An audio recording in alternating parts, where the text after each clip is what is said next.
It's time for Talkin Tauntauns,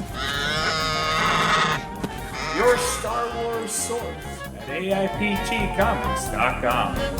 Hello and welcome back to another episode of Talkin Tauntauns. I am Jim Lahane, and with me as always is Nicole Herview. Hello, I'm gonna choke on some tea. Hang on. I'm glad we timed. Yeah, that's I'm why really you don't glad I drink did that. right before I'm your intro. really glad I did that. I was like so confident. Okay, hello there. Yep. And with us, with that auspicious something beginning, is Mark from the Clashing Sabers Network with his own Forever Star Wars podcast. Hey, thank you so much. It's great to be here, and I'm looking forward to talking about The Mandalorian. Yes, that's our big topic of discussion. Apparently, it's been blowing up the internet. As it always does. Yes, apparently something big happened this week. Mm-hmm. Mm-hmm. But before we get there, how are you doing, Mark? I'm fantastic. Yeah, thanks. I'm it's the weekend. That's always good. I've been obviously watching a lot of Star Wars. There's a lot to enjoy right now, so it's things are good. It's a good time. Yes, Mark and I chat on Twitter quite a bit because he's also a big dinosaur fan. As people who listen to the show are well aware that me too. I like them a little, and Just we a also little talk, bit. You never talk about it though. Like I don't know why. Yeah, it's weird. I don't even know how to discuss dinosaurs. No, I not rarely even. bring them up in conversation. Do you play Jurassic World Evolution, the game? I do not play any games. Oh, you need to make an exception for that one because that is a game for a dinosaur lover. What's it on? It's on all the platforms, all the consoles, and it's also available on PC as well. So, okay. We're currently in massive remodel as always, and once we get we're gonna put in our entertainment center. I'm planning on hooking up all of our game systems, and I think I have 6 or 7 into that. And so once we get that set up, I'll be able to actually play games like the upcoming Jedi whatever. I forget what it's called. I'm not gonna help gosh. Yeah, Fallen Order was the first one. Yeah. Fallen Order was the first one. Jedi Survivor. Yeah. Well done. I'm proud. So it's the sequel to the Survivor TV show, the Jedi Survivor. I was going to Orlando yesterday, and on the way back, I passed on the highway. On the side there was a huge sign advertising it, like a big lit up digital sign. It was like Cal Kestis, the character, was like 3 stories tall. I have not seen that before. It was impressive. That's awesome. Yeah. So there's a lot of there's a big push now, I guess, for the. I don't think I've ever seen a billboard for a Star Wars game. I haven't either. That was the first time. Yeah. No. Definitely not a Star Wars game. How are you doing, Nicole? Oh, I'm good. Thank you. I'm tired. I'm just tired because 10 a.m. on a Saturday. But yeah, I'm good. My tattoo's still healing. For anyone who understands what that process is like, I'm in peely stage, and it sucks. Everything's itchy all the time, and stuff is just peeling, and it doesn't look cute anymore. Excuse me. But it will very soon. So if you just see me like trying to concentrate, that's what's happening. Is my leg is itching, and I'm trying very hard not to ruin a $500 piece of art on my body. So that's really where all of my brain power is right now. That and this episode of The Mandalorian. So how about you, Jim? How are you doing? I'm doing all right. I spent all day yesterday boiling sap. Yeah, you did. Love that for you.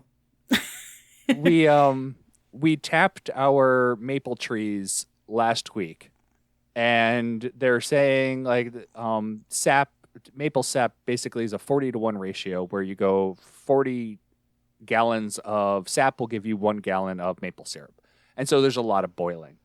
And everyone everywhere on the internet I've seen says do not do this inside because the steam will get everything sticky. And so you really do not want this in your house. And my wife looks at the dogs and goes, yeah, no, because that's all we need is sticky and dog hair everywhere. And so I kept trying to figure out how to boil it outside. And we don't really have anything to set up. And I didn't want to buy like the $1,000 equipment that they're recommended to evaporate the sap. And so we did it on our fire pit. And that's what spent most of the day just trying to figure out the best method of boiling a stock pot of sap.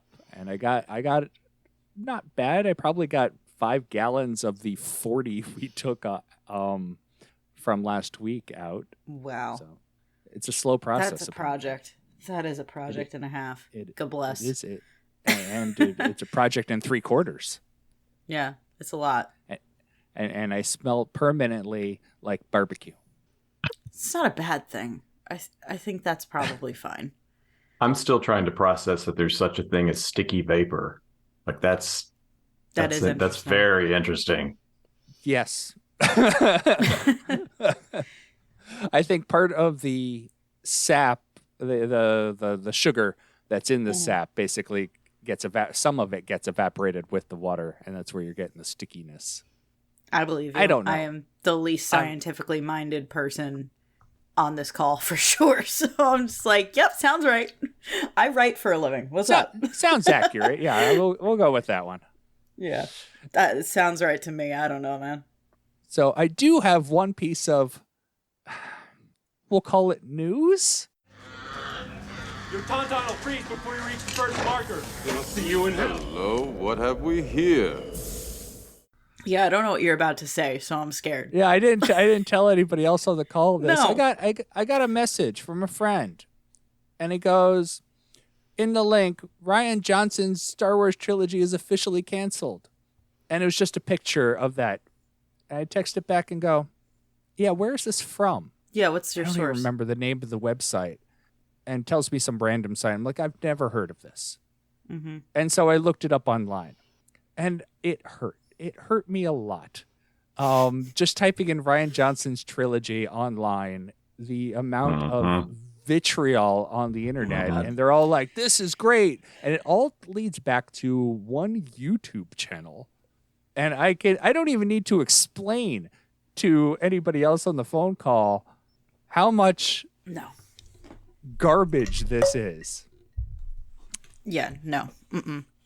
Whether the trilogy is canceled or not, we all know that Rian Johnson's now doing his Knives Out series, and that's what kind of where. And Poker Face, is that the name of the show he's doing? I think so. I don't know. I'm not. I haven't watched the show, but those movies, Knives Out and Glass Onion, are masterpieces, like truly masterpieces. So he could do whatever and wildly he wants. Popular too. But so if there's any talk of cancellation of his trilogy, it's not because of the reasons that the internet wants to believe it's true. Right. It's because he has too many other things to do. Well, that's Right. like from what I've heard, it got basically he said last I heard, he's like, yeah, I'm still doing it, but I want to do this other stuff first. And, Yeah, fair. And The Last Jedi, regardless of what you think about it, he came in, I think, 6 months ahead of schedule with a completed movie that made, I think, several boatloads of money. It did very well financially. Yeah. And so, like, it is my favorite Star Wars movie. I don't care what other people think about it. I'm super excited about it, but I'm pretty sure it's not canceled. Like, there's no reason for it to be canceled. If it does become canceled, it'll be him going, yeah, I just don't have time for this. Agree. Mm-hmm. Agree. Like, people need to shut up. I mean, it feels like an entirely different decade. And I guess it was a different decade when you think about it that way. But My It feels old like kicked 20, in. 20 years ago, and it's like, what, are we We're still talking. are we still doing this? Yeah, for real. Yeah, people are dumb, and people need to figure out how to get information from an actual source and not just have like this confirmation bias that like they want something to happen, some rando posted on YouTube, and they want to believe it so hard that like whatever. Just people need to get a life. Is the end of my rant. So I'll get there. I'll get there now. People need to get a life. Well, Yeah, and I also think that the whole subject of upcoming projects, it's Star Wars projects, is such a thorny subject right now because of various reasons. And you have people who have theories as to why the movies seem to be a revolving door of creators, and other people say it's just the way the industry works and we're just privy to it now because of all the information that's available to us. I think it's somewhere in between. I think there's I was talking about this with the Clashing Sabers group. When you look at their track record, they've had a whole lot more hits than misses. So you can criticize the process, or we can criticize it if we want to, but with the exception of one or two, they've been doing pretty well. Like, it's either been didn't live up to expectations or a hit, and that's a pretty good record. Their misses are also very subjective. Yeah. People say Solo's a miss. It's a miss in the box office. Yeah. People love that movie. We rewatched that movie when we were going through our series. I actually quite enjoy it now. I like it more now than I did then. Yes. So that's always a good sign, is that if it actually gets better with time, it's actually pretty good. Yeah. And that one went through, like, you're right, back in the pre-internet days, we wouldn't have found out most of what that movie went through, and it went through a whole, like, upheaval of creative directors. Rogue One also has its own problems with getting made, and it's by far a lot of people say it's their favorite Disney movie, or Disney Star Wars movie. It's mine. It's my favorite Disney era Star Wars movie. And so, like, it's a lot of subjective. I think the Rise of Skywalker is generally considered the lowest of the Disney Star Wars movies, ranking wise, and that had its own host of problems to begin with. And so, like, out of everything Disney's put out, you're right, we're seeing a little bit behind the curtain that they don't want us to see because nobody's ever seen it before. Yeah, I can't imagine, with the exception of maybe Marvel, any franchise that's followed this closely as far as movies go. Star Trek a little bit, but it seems like Star Trek is now more in the realm of streaming. Like, that's where its big impact is on pop culture, not so much with movies. But I know I've said this on Twitter, but I don't think with Star Wars it should be one or the other. I'm loving the streaming series that we're getting, but I don't want them to replace the movie experience, and I miss the movie experience. So I want both. I want both of them, and I think we could have both of them. I think on the top of the news that we talked about last week about them, like, officially, I don't know if it was ever official, them canceling a couple of the Star Wars movie projects. I don't think we mentioned Damon Lindelof. That movie that he was supposed to be doing has also been, quote, officially canceled. Like, I don't know what these official announcements are, but that one also seems to have gone the wayside. But we get also the news. I'm using this word very loosely because I don't know. It's never actually released, but they're saying that we're going to hear about 3 new Star Wars movies projects that are coming up from Celebration. Yeah, I've heard that as well. Yeah. Yeah, I think it's really interesting that, I mean, from what I understand in my research and having been like adjacent to the industry for a while, movies get tabled all the time. Like, of all kinds, like, into production sometimes. Like, this is a thing that happens quite often, and we're just aware of it.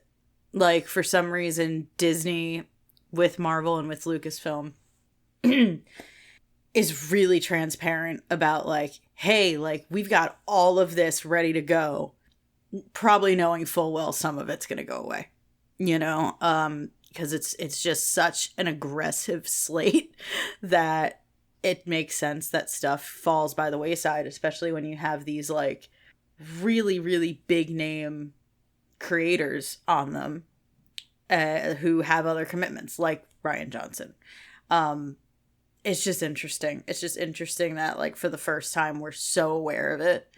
And yeah, it's a part of the process, like we were saying before, that's just never been so no studio's ever been so freaking open about like their entire process. It's kind of wild. But yeah, I don't know. We'll see what happens with celebration announcements, because I know they were saying like they're gonna pull back a little bit on just like announcing stuff because they got real aggressive. So I'm interested to see what happens in the next couple of weeks, but I kind of have zero expectations. I'm not gonna lie. My expectations are on the ground. Like, just make whatever. Let me know. Let me know when it's a thing, and then I'll get amped. You know, because I was real excited about Rogue Squadron, and I don't want to have to mourn another really cool idea. You know. Yeah, they used to delay announcements until literally you're almost about like it's almost ready to be seen. Like there's no way that they can pull back from this, so we're going to announce it. And then we get that that shareholders meeting back in a couple of years ago where they're like, we're gonna do this and this and this and this. And some of them were literally, they spent all their effort making the graphic and that was it. Like there was no other work done on it. And so it's one of those like, I know we're all thinking this. Donald Glover, we want you to come back for Lando. Oh, well, there you go. That was announced. This Lando series. Like, where's that? There's been nothing. Yeah. Yeah, and like Rangers of the New Republic kind of quietly got shelved. And it's things like that. And so it's like one of those, like now instead of getting excited about projects we know are coming, we're all trepidatious about projects they've announced.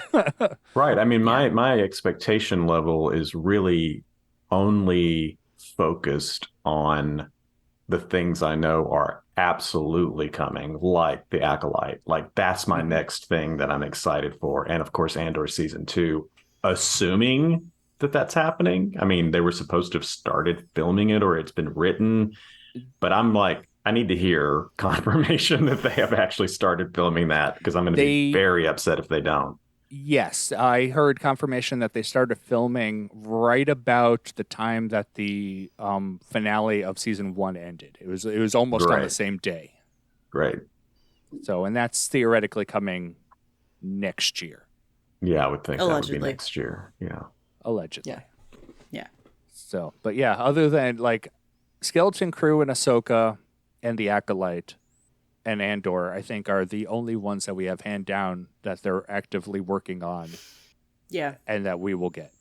And I actually like that I don't know, or we don't know anything about Skeleton Crew other than Jude Law is in it. And, you know, the Everything Everywhere All at Once directors directed an episode. Like there's been little tidbits that have come out, but I really do like that I don't know that much about it. And I almost prefer that. Like, spring it on me with a first trailer, although first trailers don't always tell you, because Rogue One, that first trailer was a completely different movie. Yeah, for sure. And I mean, that's how I went into season 1 of The Mandalorian. Like, had no expectations, had no idea what the heck it was going to be. I really just like, truly had no idea as to what we were getting into. And that first episode was like, oh, okay, I'm in. Like, you've got me. And I did not care at all. Like, I was like, Boba Fett's boring. So why do I care about this other one? Like, but that was just my personal opinion. I'm going to get lambasted for that. But I was just like, he's boring. I don't get what the big deal is. I've got your back there. I've got your back on that one. Thanks.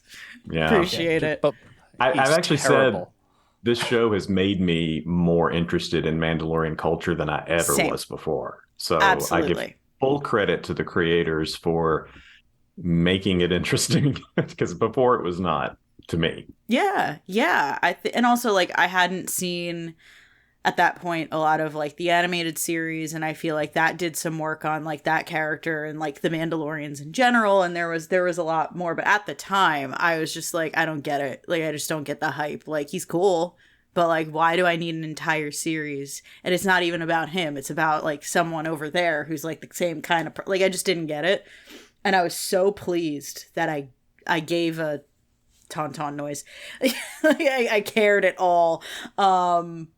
Like about this new character, and like remember like Grogu came out of nowhere and everyone was like, what the heck is that? And it was like the coolest thing ever. I like not knowing stuff. I like just being surprised and being taken on a journey where I have no expectations. And that's what I'm hoping for with Skeleton Crew as well. Just like, yeah, I'm in. Just show me a thing. Let's go. Let me go on this journey with you. And we'll see what happens. So, yeah, I'm excited that we don't know much about that either. On the other hand, like, I'm kind of amped for, like, what Ahsoka could be as well. Like, I mean, we kind of know what it is. We know pretty much what's going on and what that thread is going to be, but we're already invested in that thread. So, like, anyway, it's two sides of the same coin, and I'm excited for both of them for different reasons. But, yeah, there's some good stuff to look forward to for sure. Yeah, Skeleton Crew's interesting is I honestly do not know whether it's animated or live action.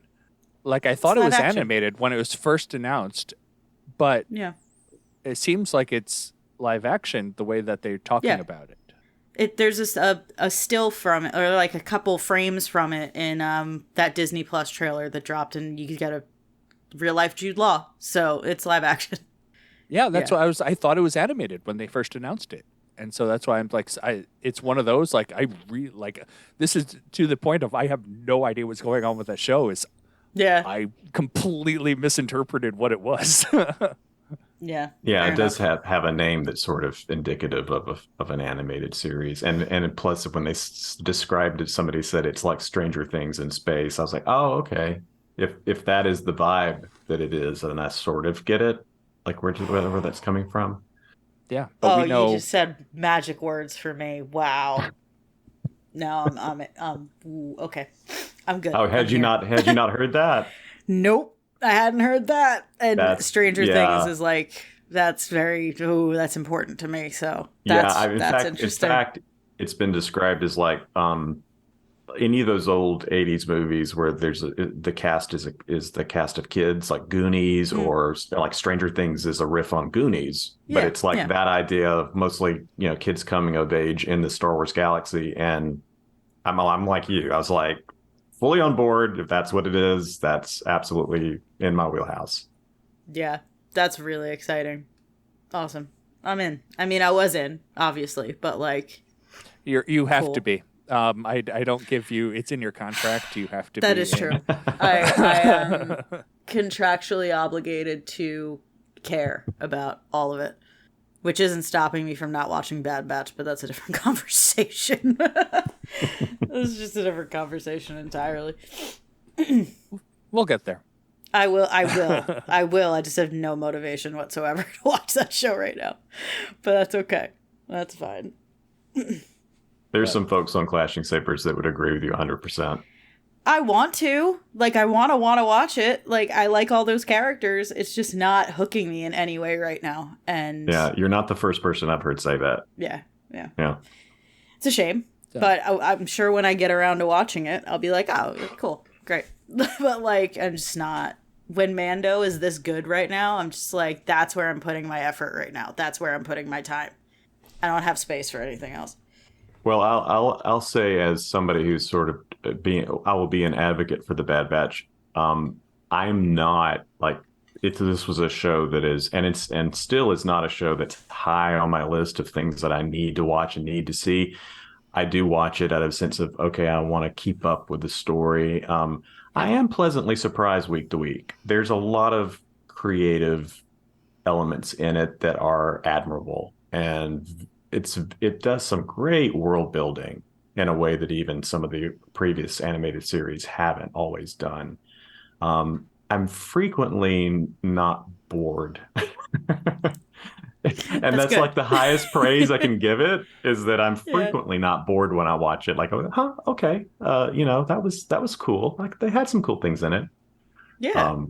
Yeah, I'm kind of ambivalent towards it, but it's winning me over very slowly. So Good. No, that's good to hear. It's just one of those things where I'm like, when I'm watching it, like those first few episodes this season that I did watch, I was like, I am actively enjoying this. But I do not sit down and go, ooh, new Bad Batch this week. Like, it's just not happening in the same way that a bunch of other stuff has my attention right now, which is, it's disappointing because I love those characters and I like that story and I want to know what's going on. But, like, I'll just binge it all when it's all out. Like, that's what's going to happen, and that's fine. But yeah, I don't know. I'm sure it's whatever it's trying to do, I'm sure it's doing it well. I just don't know that I care right now. That's a personal preference thing, but yeah. We'll see. We'll see how that goes when I get there. Yeah, I haven't watched the last couple either. Right? It's similar, like Clone Wars. I kind of would wait a few episodes and we'll watch it together because they never drew me in. Like, I need to watch this week to week. Like, Rebels caught me pretty quick where I need to watch it week to week. Like, I know we're not a Star Trek podcast, but I'd say Picard is probably the only show right now that draws me in week to week. Even Mando, I'm borderline. I watch it because I don't want to be spoiled by the internet. And I'm enjoying it. I greatly enjoy it. But it's one of those, like, Picard, I need to watch it for what it is. Right. I'm glad you brought up Picard, and I know, like, because I was thinking about this before we started recording, how I wanted to, and I didn't know if, like, can we talk about Star Trek No. at all? No. How dare you? Well, I'm going to break that rule a little bit here. Yeah, I mean, I don't even, and the point I'm going to make, I don't think has anything to do with you being knowledgeable about Star Trek or Star Trek Picard, but this season of Star Trek Picard has proven how you can do fan service and it be still integral to what the story is. Like, you don't have to have one over the other. It doesn't have to be sacrificing story to put a fan service moment in that takes you out of the story and becomes more about the fan servicey part of it than the story. They've integrated those two ideas so perfectly that I just like. And I think Andor came pretty close to doing that as well, because the focus was really not on having. There were Easter eggs, but the Easter eggs weren't the focus. And it wasn't like, look who pops up, that kind of thing. But yeah, I want to see Star Wars do something as cool as Picard and just having all of that history integrated in a way that has people not pointing at, I think people call it derided as saying they're member berries. Like, you have this, oh, look, someone showed up and they're from this other episode or this old character and they're really only in it just to get fans excited. There's that cynical thing that fans do when they see that kind of thing. Now, I'm not in the Star Trek sphere as far as fandom, and I'm sure there are Star Trek fans complaining, but I don't see any of that in Picard. And I think Star Wars could learn from that approach, because now I think it's created a template.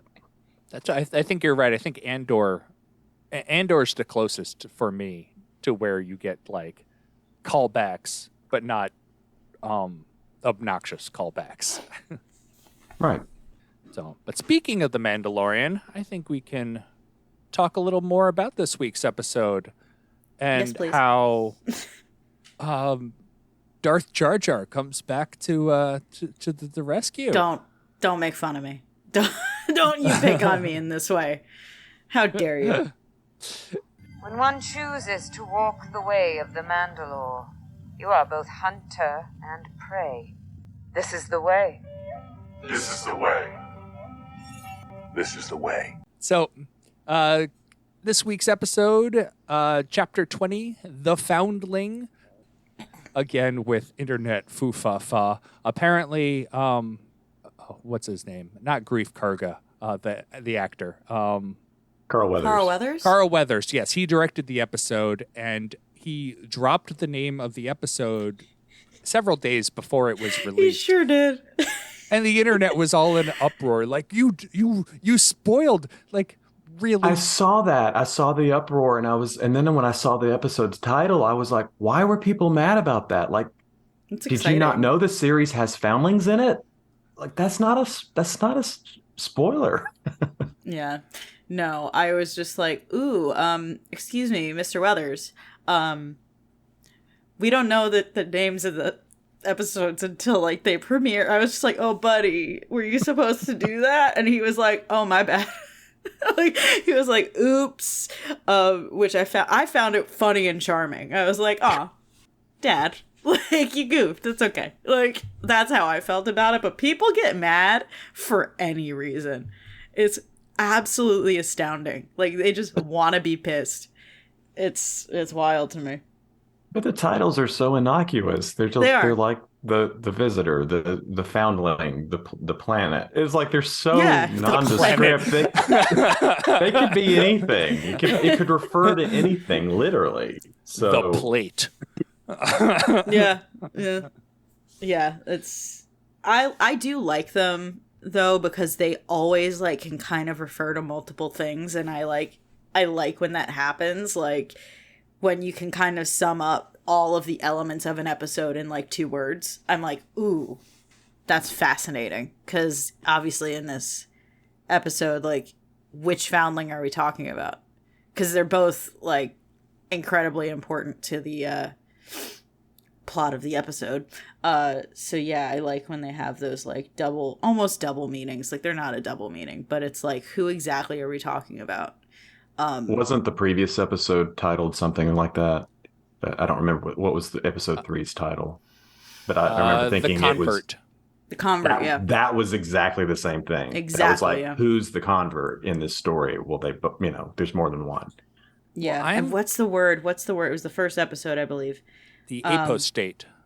Apostate. Yes. Yeah. Mhm. Which is like, there's 2. Right. You know what I mean? I kind of like that they're playing a game of duality that I don't know if it's going to pay off like throughout the season, but yeah, it's an interesting one to notice, like, oh, this doesn't just refer to one thing anymore. Like, I feel like in all of episode titles previously, it was very obvious what we were referring to, and in this season, it's not as clear. I'm confused. I thought the foundling was fairly obvious who we were talking about. Well, there's also the whole thing, or another foundling, like, you know what I mean? It was the foundling at the end. The 3 foundlings. Well, that yeah, come off there's the ship. there's Well, seven, there's yeah. that too. Yeah. There's that It's as clearly well. it's clearly them. That It's definitely the episode, birds. Yeah, definitely the birds. I was that joking we're about talking that as well. I was like, it's the dragon bird people. Like, it's them. I loved that. Obviously. To jump really far forward, I was thinking the whole time, like, oh, they're gonna kill everybody, and I was like, oh my god, those baby birds are dead. The baby birds are dead. And then It was they my were like, first thought as well. It was I was like, wait a minute. ooh. That's not cool. And I also kind of dug that it was like kind of just nature doing its thing with the mama dragon bird thing. I don't know what they are. I'm sorry. That I was just like, oh, that's a shame. Like, when something like that happens, I'm like, oh, I do that think they stinks. said what they are in the episode, but I couldn't. I tell don't you. know. Yeah. And then they had the big freaking birds at the end in the ship. And I was like, oh, great. That just made my little heart happy. I was like, oh, this is okay. Everything is pretty much okay, I think. I don't know. But yeah, I found that charming. I know we're man. jumping. I know we're jumping all around. We're jumping far, but, yeah. But kind of related to your comment on the bird doing the bird thing, I Mm-hmm. laughed out loud when the mama bird threw up the kid. I knew Me you were too. going to say that. Yeah. And the kid's like, "Help me, Daddy!" I'm like, "I'm dying." I'm like, "This is hilarious." Is the small kid, as I joke, right? Obviously, I know it's Paz Vizsla, but you had pre-Vizsla, and this is post-Vizsla, as I like to call him. Is the kid present Vizsla? Like, is he now Vizsla? What's his Now name? Vizsla. Like, I don't. Is he current Vizsla? Like, what are we going? Whatever. I I don't needed know. to. Well, if he hadn't survived, he'd have been previous Vizsla. Canceled Yeah. Vizsla. Yeah. Post Vizsla the second. Yeah, Yeah, that was hilarious. Like, what a gag. And it, like, clearly wasn't meant to be funny, but it so was hysterical. I was I found it hilarious, and especially on the second watch, of how casual the covert was with getting around to saving that kid. It was like they get to the nest and they're like, you know what? I think we'll just make a camp here and just chill out. And I'm like, the kid has been taken by a giant creature and is going to be eaten. And like, they are not in any rush to get to save this kid. No sense of urgency. No, none at all. Well, and then it's like they also drop hints throughout the episode that this has happened several times. So maybe they understand the process, but it's the process that the kidnapped person is kept alive inside Mama until she gets ready to. I mean, that's a very bizarre thing to happen. It's so is it weird. like a sarlacc? Does the the kid live inside the mama for 1,000 years? What trauma is that kid going through? Oh, that kid's goofed. Like, that kid is just goofed. He's messed up. Yeah. He'll never be okay. And also, in terms of trauma, I wanted to talk about the armor situation and the fact that both Daddy Mando and Baby Grogu have the exact same reaction to the when the armor is making armor. Oh, yeah. And I wonder if there's like a hypnotic element to that process, like that's part of their ritual or something. Yeah. Like, I wonder if there's something to that, or are we just drawing parallels between Mando and Grogu? Like, it might not be that deep, but I found it interesting for sure that like the same part of the process has the same exact result on two very separate individuals, connected of course, but like different pretty species. different. Like you pretty like, different people. So I wonder if there's like a hypnotic effect to it, like something extrasensory that like isn't immediately obvious. I don't know if they'll explore that, if that will be like handed to us in any way, but I found it very interesting. And it was a perfect way to segue into the Order 66 stuff. Like that was awesome. I was like, okay. Yeah, I had the exact same reaction, Nicole. I was like, oh, wait a minute. So does this process create visions?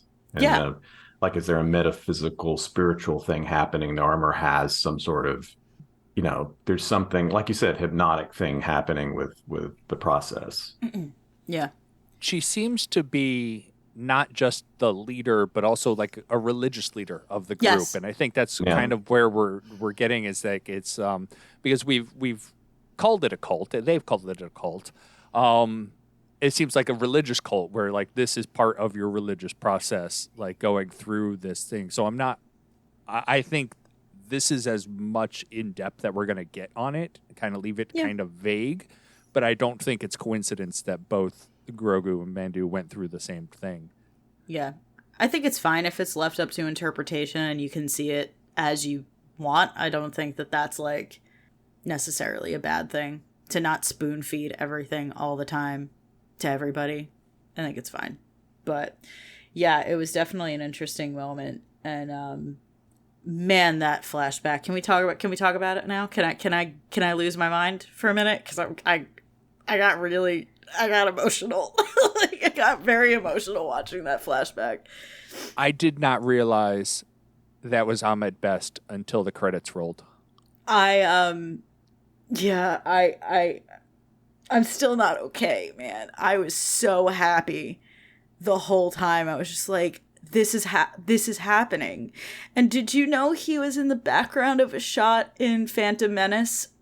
In the full Jedi, like the exact same robes, like he was the same character. I didn't know that. And yeah, he's in the background in the at the end of Phantom Menace, like you could see him like just being Ahmed Best, like in the background. Now that's something I never knew. Wow. Yeah, I saw that. I didn't know that until someone pointed it out online. So like, I feel like someone had some eagle eyes. It was like, wait a minute, he's right there. Yeah, and I was like, that is really cool. That is a full circle moment that made me really emotional. I was like, this poor man went through so much at the hands of this fandom. And for him to have that redemption moment and be the Jedi that saves Grogu is fantastic. And what a badass.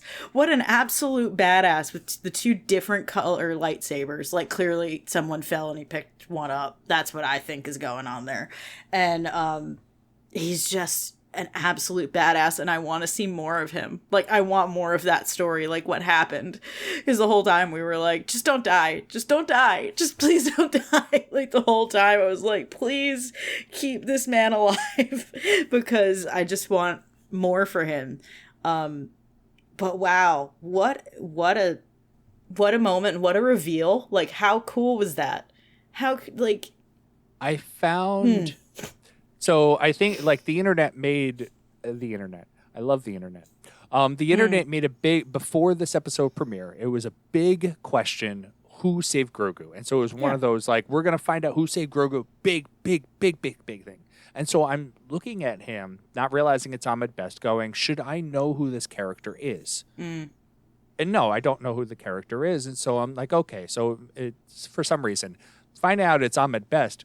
That's where the big deal is that it's Ahmed Best, not the character himself. Sure. And, like, I was reading through StarWars.com did a interview that I don't know if you guys had time to read. I sent it to you pretty quick before we recorded because I just found it. But it's, like, absolutely fascinating. Apparently this is, so Ahmed Best had done that Jedi Temple Challenge show. This is his character also on that show. Oh, that's cool. Yeah, he has the same name, doesn't he? Yes. Like he's And so it's when I'm going to read part of the interview. It said when Favreau and Filoni asked Ahmed Best to join the Mandalorian, this is how he responded. He said, "Honestly, I had to think about it. I've been in the Star Wars world for such a long time. My story is such a roller coaster ride of emotions. So coming back to Star Wars wasn't an easy decision for me. It wasn't something I could have immediately said yes to. I did have to marinate over it a bit. I mean, I was excited. I don't think people really understand how much I care about Star Wars. Like, I really care. I really, really care about the storytelling, about the mythology, about the fans. I really want Star Wars to deliver. And if I become an obstacle to that, then I shouldn't be in it. I don't want to be bigger than the story. I don't want to be bigger than the mythology. I want to contribute. I want to add to it. So it took me a minute. Like, this is... I was going to say, this is... I'm doing fine. I don't know. I'm doing great. But what makes this so touching is that how much care went into this reveal. It wasn't stunt casting. There is some groundwork that's been laid for this by having that character in, it was a game show, but they did establish that this was a canon character. So now Ahmed Best was playing a Jedi who was canon. And so it was established years ago that this was a Jedi who trained younglings. So it was perfectly consistent. It was not only was it a delight to see him in such a high profile comeback, but it was already established. They'd laid the groundwork for why this would be the character who would save the youngling. You know, if it's not Yoda, it would be somebody else who was charged with teaching and protecting younglings. And what better and honorable role to give someone like Ahmed Best than the guy who protected the kids. That's his Jar Jar.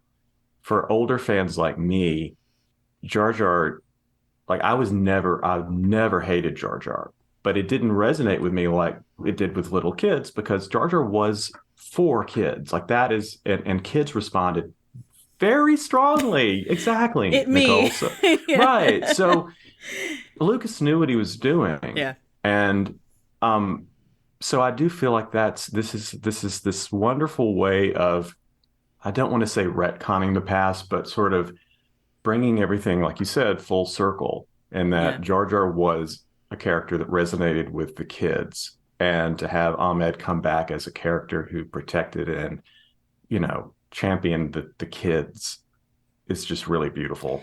Yeah, that's a beautiful line to draw, and a beautiful parallel, because like he was like for us. And it totally makes sense that is the perfect place to like put him back into this universe. And yeah, man, 1999, I was, here we go, guys. I was 7. So that was for me, like that was, and I think we all kind of went through this moment as we grew up, as like, I'm talking about like my generation of Star Wars fans. As we grew up, we kind of were like, oh, right, we're not supposed to like him. Like, we're not supposed to like be on board with this. And we kind of like all turned our backs on the prequel trilogy, and Jar Jar and all of that. And then like, and I say we all, I think the majority, not everybody, of course. But then those ones who did that were like, wait a damn minute. Like, I like what I like and I don't care. And like, then we all like, we're like, no, we're going to take this and just like, we love it and it's okay. Like, and there's merit to this. And like, I've written articles for our site about like how great the Phantom Menace is and screw everybody.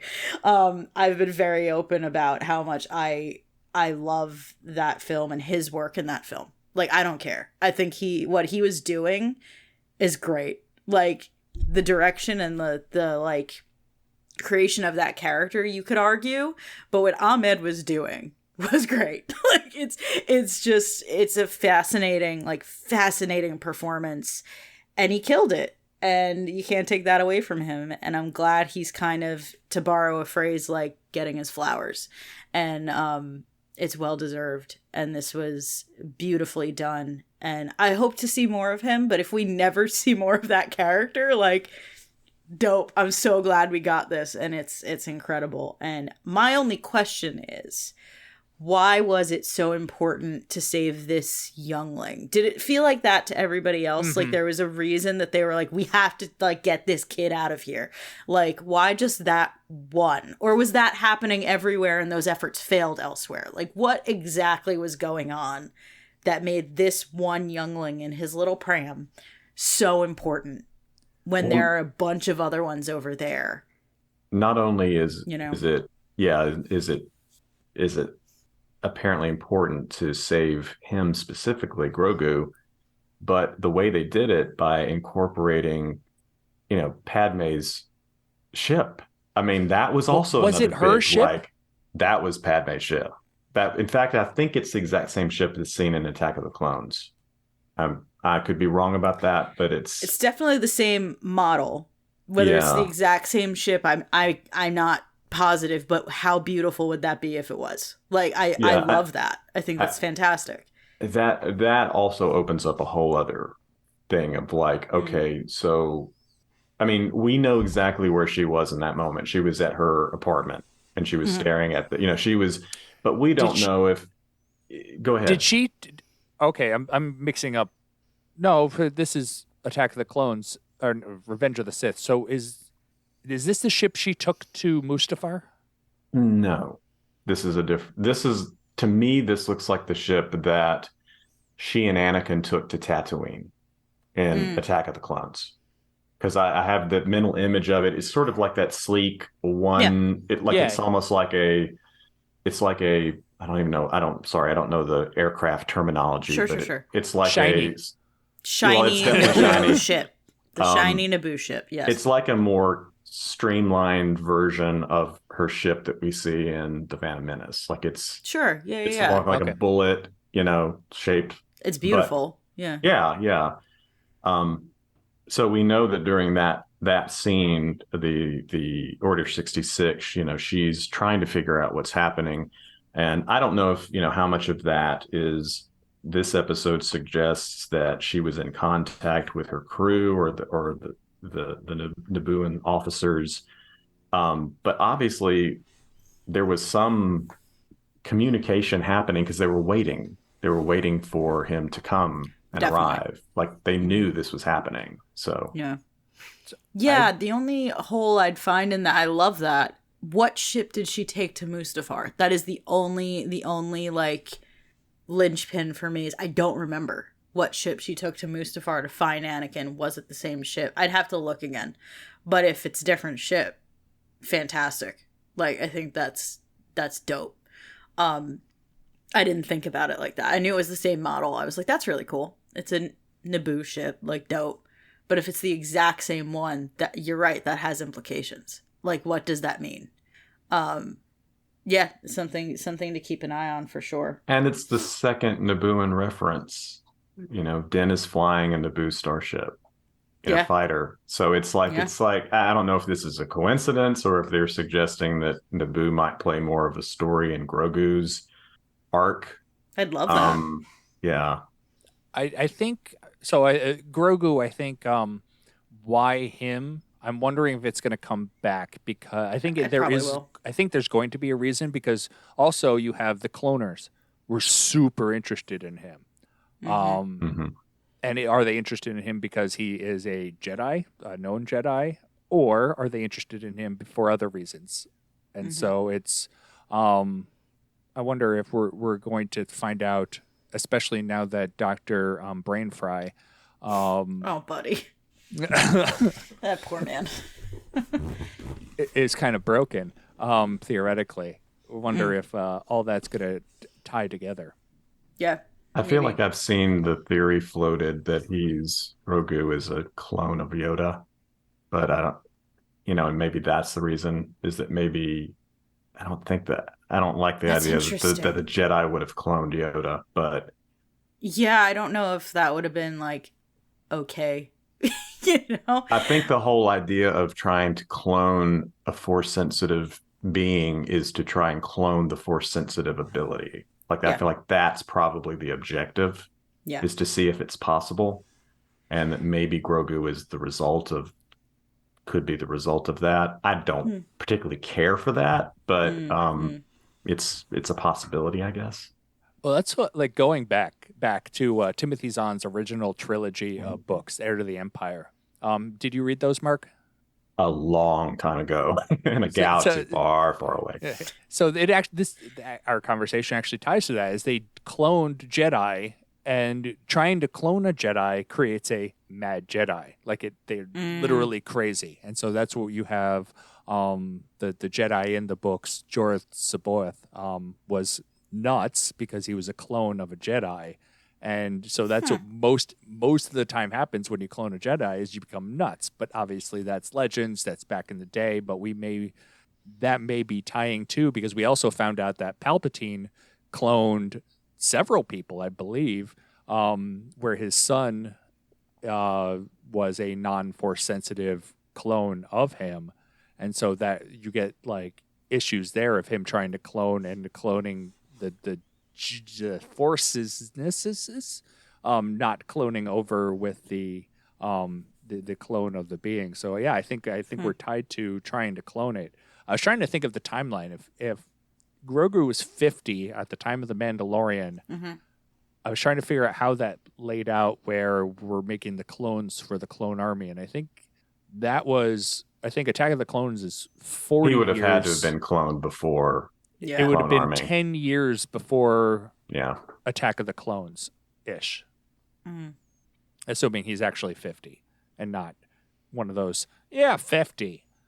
Yeah, I don't know. Roundabout. Yeah, I don't know. It's an interesting one. I don't know if that's where they're going, but it's fascinating. But yeah, I just don't know. But clearly something is important about this kid. Which we've known that. Come on now. But something is they keep sells hinting toys. True. They keep hinting that there's something bigger going on with him. I don't know. I loved his little duel situation where he was like, that kid jumps so high and he flips so much. And I love him. Where he's just like, oh, okay. I guess we're fighting now. He's just so cute. That puppet's great. I love anytime the puppet is walking across the sand or anything. It just does that little, waddle. Almost like a little waddle. Like if it, like almost you can see the marionette puppet strings over him, so like cute. Making him move. It's so funny. He's adorable. And everyone, like, I've seen some people be like, this is cheesy as hell and it looks bad. And I'm like, you're cheesy as hell and you look bad. That's cute as anything. I don't care. It's adorable. He's a little campy and I like that. lean into it. It's great. I mean, how can you take seriously the whole concept of let's take the baby and put him into the fight? And not only that, but like the kid who's his opponent, who's like 3 times bigger. And I know the whole point was to show the size matters not, but yeah. like the kids choosing the weapons, like what are the weapons? Because there's a baby here. So what are we like? I was relieved to see that the darts were practice darts and just paintball. But that's you could put yourself in the kid's shoes too. It's like, wait, what am I doing? Yeah, this thing can't speak. This thing doesn't have armor. What am I doing? Like, it's just so. I also loved the Bo-Katan moment. Like, she keeps having these incredible moments of bonding with the kid, and also like coming into her own. And I want to talk about her in a minute, but like she's doing great. But the moment of it's okay, my dad was the same way, made me cry. Like, I had that just like lump in my throat that I was like, oh. I feel like sweetie. you can tell the trajectory of a character based on how they interact with Grogu. And the fact, like, I've been wondering, like, are they setting Bo-Katan up to be, we're going to have a rivalry, and is she going to have a showdown with Din at some point over the, and I hope that's really not what they're doing, because I like seeing them as allies. But like the more she interacts with Grogu, it's like she's not going to turn. Like, there's no way. You don't talk to Grogu that way and bond with Grogu and then turn. Like, I doubt that's going to happen. No, it doesn't seem like that. I think they're going from kind of enemies to allies, like really, really well. I can't think of a word, I'm sorry, but like they're doing it very like practically and expertly, and just the script writing, whatever, you know what I'm trying to say. My brain's not working, but character development arc, is going in a different way than I thought it was going to as well. I completely agree. Like, I thought they were going to kill each other. And then now I'm like, oh, never mind. The way season 2 I like ended, this better. Season 2 ended with, Gideon saying, oh no, see, she can't just accept it. She has to win it in combat. And I was like, oh, are they setting up this rivalry now? Or they're like, she's going to become power hungry? And like, that's such a trope that I don't like. Yeah. I think like it seems like the internet, I love the internet, and I've said this, kept calling her the villain. Like, she's the villain. Like, one, she was never the villain. And two, she hasn't been the villain in this season at all. Like, she is basically like set her hopes and dreams on the Darksaber. That kind of got crushed. And you're right. She's dealing with the fallout of not getting the Darksaber. Like, she has nowhere to go. Like, we've seen her in her chair moping. Doing a great Darth Maul impression. Sitting on that throne. I saw. I was like, wow. Katie Sackhoff retweeted, reposted on Instagram, an account called like Budget Bo-Katan, where they kind of did like a skit where she found out that Mando was arriving, so she's like getting herself all like fancied up and like quickly runs to the throne room like as soon as she finds out he's coming, and like trying to get the pose just right. yeah, just trying to look like a badass. I like that they're going a different way with it. I think it's a really good idea to, like, even though they were clearly drawing parallels to other like power hungry people, and they were like sending her down that path, they were like, no, she could just like accept that this is not going to be a thing, and that's okay, and like there's something else going on. And I don't know that it would have gone that way without the mythosaur, but what a really cool catalyst for a pivot is seeing this thing that's supposed to be dead. And even when she tells the armor, like, what if I told you I saw one? She's like, that's a great vision, that's dope, like, that's awesome. Sure, and she's like, no, but I saw a real one. And there's the meme of like, okay, grandma, let's get you to bed. Like, that I thought that was hilarious. I was like, that's fantastic. And that's exactly what that scene was. I was just like, oh, sweetie, there ain't no way in hell. And she's like, but I saw it. She sounds like someone who saw a UFO and no one believes them. Like, just like, I know what I saw, damn it. And it's like, well, we know she's telling the truth. We know it's real. And I just do wonder we? where that's going. Yeah, it's real. Yeah. It's definitely real. I wondered if she believed it was real. Like, I wondered if she was kind of going through that. Did I see what I think I saw? And she clearly, no, she knows what she saw, and she's now telling people about it. And I don't know that she will again, because she just got like gaslit. Just like, I love your UFO analogy. It's like, I saw a UFO. The second you tell one person that, you learn not to tell other people that. Yeah. You sure do. Yeah, that's definitely like the vibe that I got. And I just wonder, I mean, she is a pretty persistent human being, so I feel like she's not going to drop it, you know? She's going back. Yes. I agree. I think we're going back to Mandalore for sure. I also For thought sure. it was really interesting that she asked Din if he saw it. Like she wanted to either have, I think there's two ways you could view that. She was either thinking, did I just imagine that? And she was looking for confirmation, but also I think she's already thinking, now the legends say that the true leader of Mandalore can subdue, can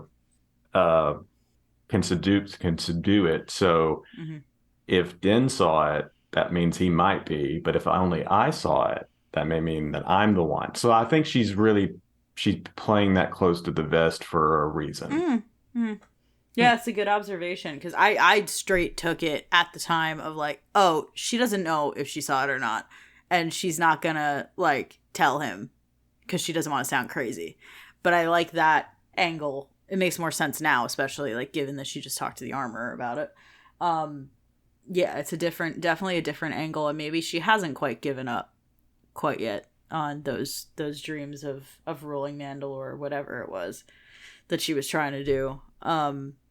Yeah, I'm very interested in her trajectory, and it's, I just had a thought. You know how we were talking about how the titles of the episodes are meaning different things. There's two of them. I mean, I feel like this isn't an original thought, so maybe someone else has talked about it, but what if the Mandalorian isn't just Din? Like, what if literally the title of the show is no longer just him anymore?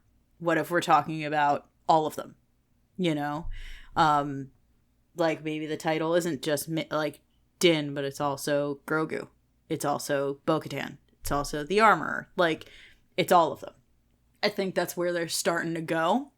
Where it's not the title Fett means more than means more than just one thing.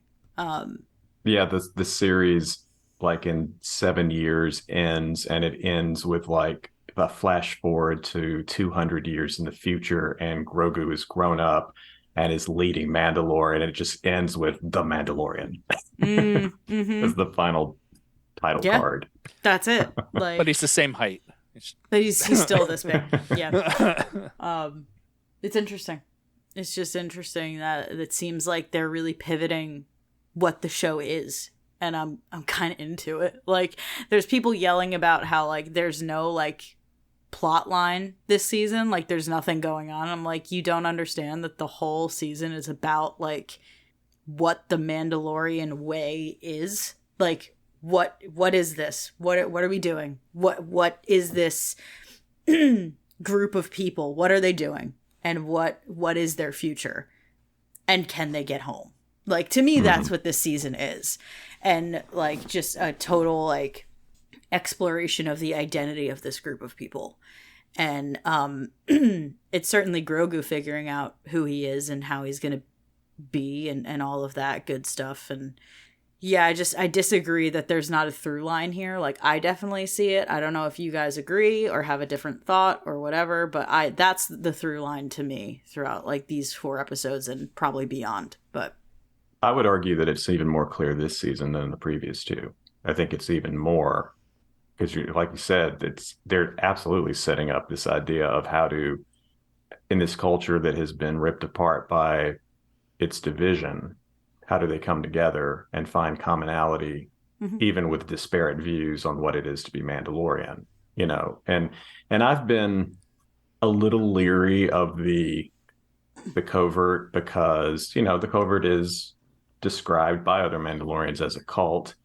And I am a little reluctant to embrace the characters when they say there is only one way and it's our way and everyone must conform to this, or you're not really being true to the culture. That just rubs me the wrong way. So I've been sort of in the camp of saying Din did nothing wrong by removing his helmet. Like, that is not a bad thing, and certainly not for the reasons he did, because he removed his helmet out of love. And you cannot tell me that he broke a sacred rule for love and that was a bad thing, because I don't believe that.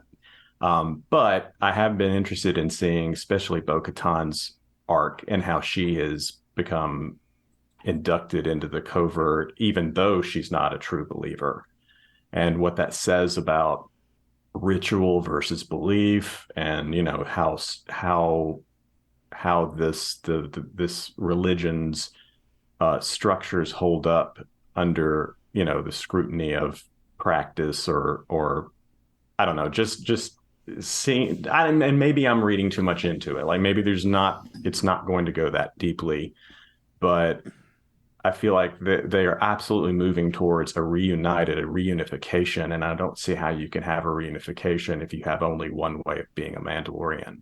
Like, it seems like the whole message is there's lots of different ways, and anyone, if foundling who was not born on Mandalore, can be Mandalorian. So it would be disappointing if it didn't lead to that message eventually. Yeah, I agree. It seems interesting what we're getting now, because like we had several sects of Mandalorians. Right now, what it appears is we only have this one group left. Bo-Katan's group is gone. The other groups seem to be gone. Bo-Katan, or the Armorer's group, seems to be thriving because they went from 2 to many over the span of a couple of years. We're led to believe, and I think there's more to their religious practices than we're led to believe, because like they have to bathe in the living waters of Mandalore. Well, that could just be anywhere. Why does it have to be these specific living waters? He takes some back and she immediately goes, tests it and goes, yeah, that's the right waters. Like, it's interesting that whatever like properties that the water has, you immediately knew that it was the right water. Yeah, I thought that was interesting as well. Because I can give you a tap full of water. Like, water's water. Yeah, there's clearly something in it. Like, either, a microorganism, or like, ooh, what if there's midi-chlorians in the water? Mythosaur scales. Or mythosaur bits. It's more important to her that he believes it was. Like, it doesn't even have to be the water, but she believed in that moment. Like, I do believe that she poured it into the, pensieve or whatever you call it. Yeah, right. And was testing it, but it seems like even the whole thing with Bo-Katan and saying, I don't follow the old ways. And the Armorer says, well, did you do A, B, and C? Yeah, well, then you're in. Like, she's less concerned with, well, I guess that's a bit of a contradiction. I guess she is more concerned with following the ritual than the belief. But it would be interesting if it was more about her hoping that Din would be a believer in it. Yeah. Yeah, she is fascinating. The Armorer, just like as a character, is so interesting to me. And I want to know everything about her. But like, also I kind of don't. Like, I kind of want to keep her that mystery. She's so endlessly fascinating. And her motives are not really that clear. I mean, they seem to be. If you take her at surface level, if you take her at her word, she's very like clear about what she's looking for. But is it? Is that it? Like, I just don't know. I don't know if there's anything more to it, or if she's just like transparent. But I don't know. I just don't know. She's a very interesting character. I also wonder if Post Vizsla is in on whatever she has going on too. Yeah. Because it was just the two of them, or is he just the muscle? And I don't know. Is her alone? I found it fast. Like when he said, "That's my son," I'm like, that kind of blew me away. And I'm like, oh, that makes Where'd that kid come from? that kid from that we thought was Mando at the beginning of episode 1 actually important. Yeah, it's not just a random foundling. Like that's secondary Vizsla. That's whatever Vizsla. It's whatever. I assumed he was a foundling that Paz found, but I guess that when he says he's his son, that does clear up all doubt as to whether he's found or made. Or made, yeah. I'm like, who's his mom? Kind of important. Yeah, I'm like, where's the mom? Who is it? What's going on? Like, I just have questions. And also, how'd you make it without the armor? How'd you do that? I have questions. I'm like, what's going on? So Whatever. You can't take your helmet off? That just seems... It's interesting. The logistics are fascinating. Leaves little to the imagination. I mean, it really does. The logistics are fascinating, but whatever floats your boat, man. Like when he goes swimming with just his helmet on. Yeah, he gets naked except for the helmet. It's like, oh, okay, dude, what's up? Like, it's already hilarious when you picture Mandalorians going off into like hiding places to like lift their helmet up to eat like a little bit. Like they're all in their little like corners, like, you know, making sure no one sees them. Like that's a ridiculous image, but it's like when you can't take that helmet off, it creates a whole lot of other really bizarre images. Yeah. Well, like I like how they called it up because we were all thinking the same thing at the campfire, and Bo-Katan just leans over and goes, "How do we eat?" Yeah, like what are we doing? What's going on? I've often thought about, like, I don't know. It's just, you could cut this if it's weird, but just like, what if you have to get sick? I'm so sorry. I'm so sorry. Just wait till Mark's drinking. I was mid-sip. I ruined your day. I'm so sorry.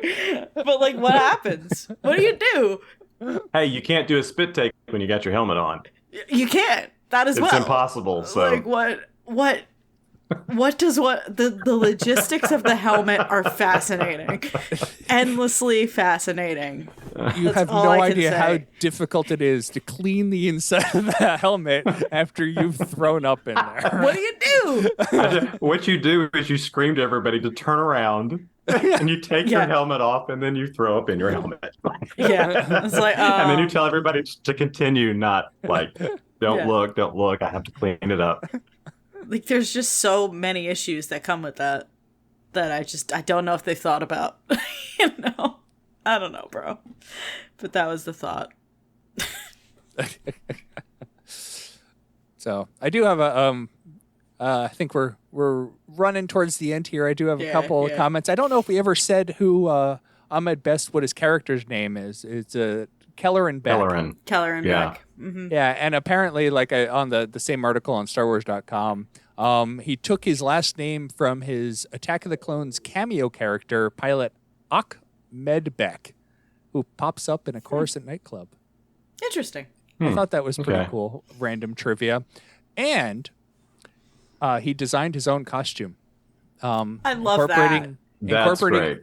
Incorporating elements of his own tribal tattoos, as well as Afro-future tourism symbols, where Ahmed Best teaches a course at Stanford. That's amazing. That is amazing. That's very cool. I love that for him. I read that, and that's why I wanted to say it, because I'm like, that's really super cool. That's awesome. And my last point is, you know, when they're doing the escape sequence and they're on the little the hover bike, and the hover bike's flying towards the camera. Yeah. It looks like something from Saturday Night Live. Ooh. It looks so terrible. No, that's interesting because I had the opposite reaction. I felt like the whole chase sequence looked like it was right out of like Revenge of the Sith. Like it almost had the same visuals as the prequels. Like I thought it looked cool, yeah. It was just that one scene. The framing. It looked like I think it was the framing, and also like it looked like they were in front of the green screen, kind of like, you know, when they make the fake I'm riding away from whatever's behind me. It was kind of everything together. Like everything else was fine. It was just that one 5-second clip or whatever. Yeah. Mm-hmm. Yeah, I didn't clock that, but that's an interesting call out. I'll It look wasn't for it as- next time. It wasn't as hearty a laugh as when the bird vomited the child. Help me, Oh, that Daddy. was What a was moment. great. What a moment. Oh, and can I just I made this observation on Twitter, but you know, the second time I watched it, you know, thinking back to the giant turtle monster, and like I thought, like why would the covert choose a planet that's like has all these kaiju, like it's so dangerous that, and then it just dawned on me, like, wait a minute, that's probably why they chose it. Like it like they would incorporate that into the culture, like survival and face it. She even says it. Armor says that we're shaped by our adversity. So It's a good point. I hadn't thought of that, but yeah, no, Yeah, that makes it's a good sense angle. of survival of the fittest to the extreme. mhm. Yeah. Come join What a our better cult. test than a kaiju. It also explains why they took their time, because it's like if the kid's really made of the right stuff, he'll survive. Yeah, he'll be all right. If he doesn't, Whoops. What's a little chewing between friends? Oh boy. All right. Lovely. Was there anything else, Mark, that you wanted to add? No, I think we absolutely covered it and then some. So I think we've it's been a great discussion. Nicole? Yeah, I'm good. I'm very pleased. All right. Mark, how can people follow you or find you on the interwebs if you so deem them, want them to? Yeah, you could check out the ClashingSabers.net is the blog that Clashing Sabers runs, and there's also the Clashing Sabers Network, which I have that show Forever Star Wars is part of that. But you can follow me on Twitter at DJMMarquis. I also have other socials, but I really am more on Twitter more than anything else. It's one of those social platforms that we all tried to get away from, and then everybody came crawling back with their heads hung down and go, "This is, I guess, the best we got." That's why I didn't mention my Hive profile. Yeah. So I haven't even opened Hive in I don't know why I months. still have it Me either. on my phone. It's a shame because it had such promise. That's a different podcast. Mhm. That's just a different conversation. All right. You can find us on Twitter at Talkin Tauntauns. You can email us, talkintauntauns@aiptcomics.com. You can join our Patreon through AIPT Comics and join us on Discord. You can leave us a 5-star review.